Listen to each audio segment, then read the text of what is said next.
Good evening. I'm Michael Graham, a board member with the National Transportation Safety Board.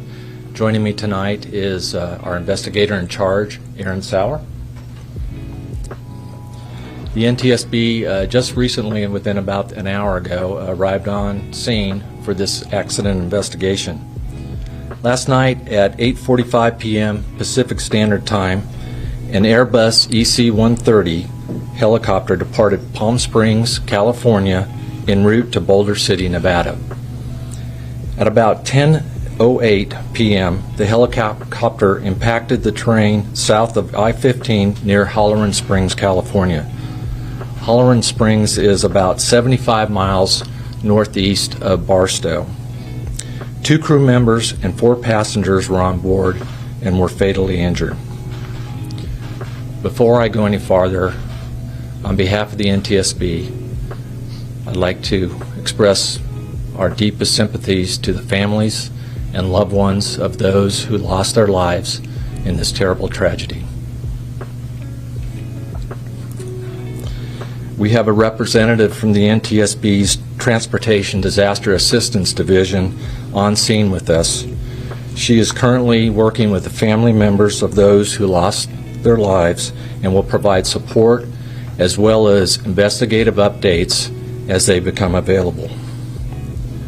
The NTSB is an independent agency charged by Congress to investigate every civil aviation accident and significant accidents in the other transportation modes.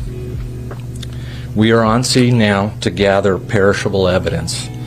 Our team is methodically and systematically reviews all evidence and considers all potential factors to determine the probable cause. This is the beginning of a long process. We will not jump to any conclusions, and the information that I provide for you tonight is preliminary. A preliminary report will be available in a couple weeks, and however, a full NTSB investigative report and investigation will last 12 to 24 months before a final report is published. Additional details about the accident include: the crew consisted of a pilot in command and a safety pilot. The accident flight was operated by Outbreak Air LLC as a Part 135 charter flight. Witness reports of the weather conditions at the time of the accident suggest rain and a wintry mix. The helicopter was not equipped with a cockpit voice recorder or a flight data recorder. This helicopter was not required to be equipped with those type of recording devices. We are aware of media reports of some downed power lines near the accident site. We will be looking into this report during our on-scene investigative phase of this investigation. The NTSB investigator in charge, as I said, is Aaron Sauer. He will be joined by Mark Ward as the deputy investigator in charge. Several other NTS investigators are on scene and will be examining the following areas: airworthiness, to include maintenance and structures of the helicopter, operations, meteorology, and air traffic control. Parties to the investigation include the FAA and Outbreak Air LLC. As the investigation continues, other parties could be named. The BEA, the French Aviation Accident Investigation Agency, will serve as an accredited representative because France is the state of manufacturer of the Airbus helicopter and the turbomeca engine. Both Airbus helicopters and turbomeca engines will serve as technical advisors to the investigation.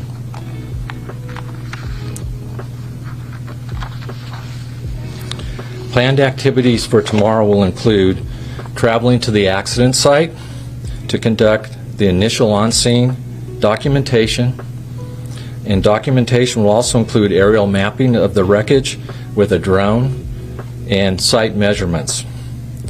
Also, we will be working with Outbreak Air to obtain flight crew records, helicopter maintenance records, and flight dispatch records. We were aware that there were several 911 calls last night to report the crash from Interstate 15, and we'd like to ask any of those people that had witnessed that if they would reach out to us with any further information they may have, such as photos or anything of that sort, and we can be reached through witness@ntsb.gov. Again, that's witness@ntsb.gov.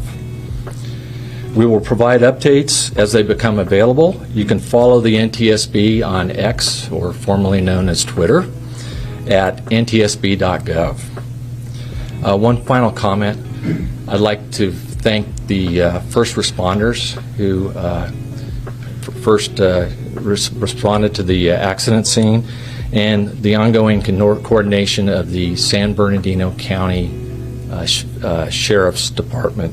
We really appreciate all their work they're doing. I'll take a few questions here. As I do, please raise your hand, state your name and affiliation. Please go ahead. Sean Hanlon News. Was there a fire involved when the aircraft crashed after it hit the ground?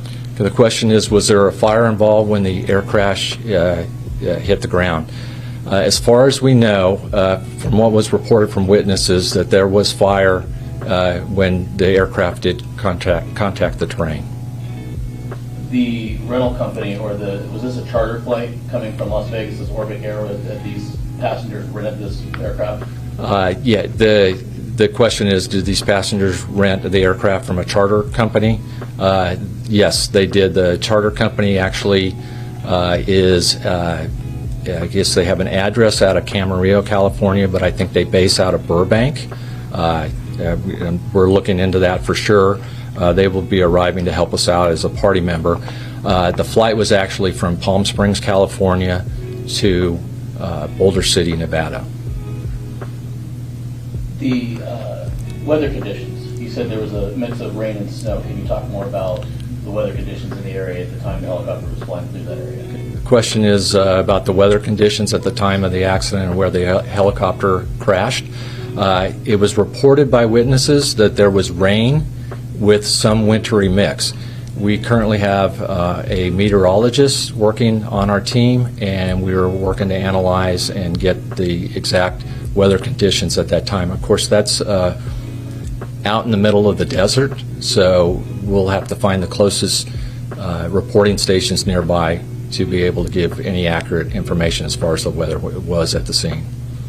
My last question is, do you know the altitude that the helicopter was flying through the area? I mean, was it, did they experience, is it possible they experienced a mechanical problem? They were flying high and they, auto-rotated down or came down somehow, or were they flying so low that they crashed into the side of a mountain?